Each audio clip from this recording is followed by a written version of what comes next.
Les infirmières sont soumises à une réglementation particulière lorsqu'elles effectuent plusieurs soins en même temps.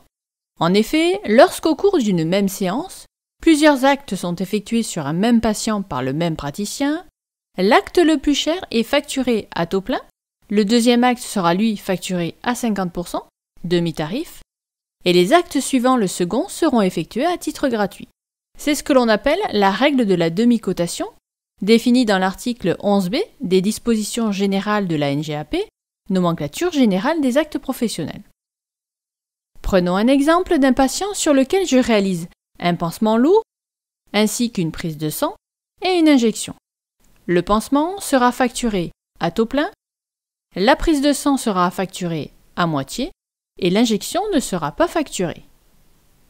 Dans le logiciel, je note les actes à taux plein à la même heure, AMI 4 plus 1,5 plus 1. Lors de la facturation, je coche la case « Calcul des demi gratuits ». Vega me propose automatiquement la demi-cotation du deuxième acte, puis la gratuité du troisième acte.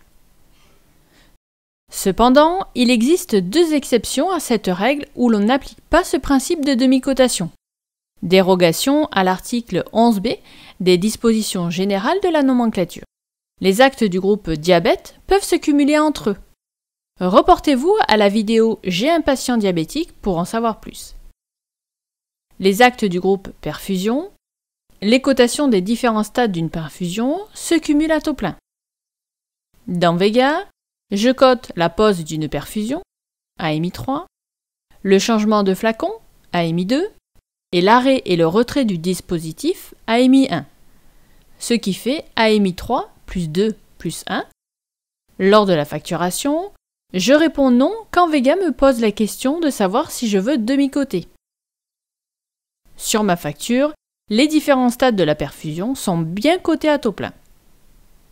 Pour toute question, contactez le médecin conseil de votre caisse.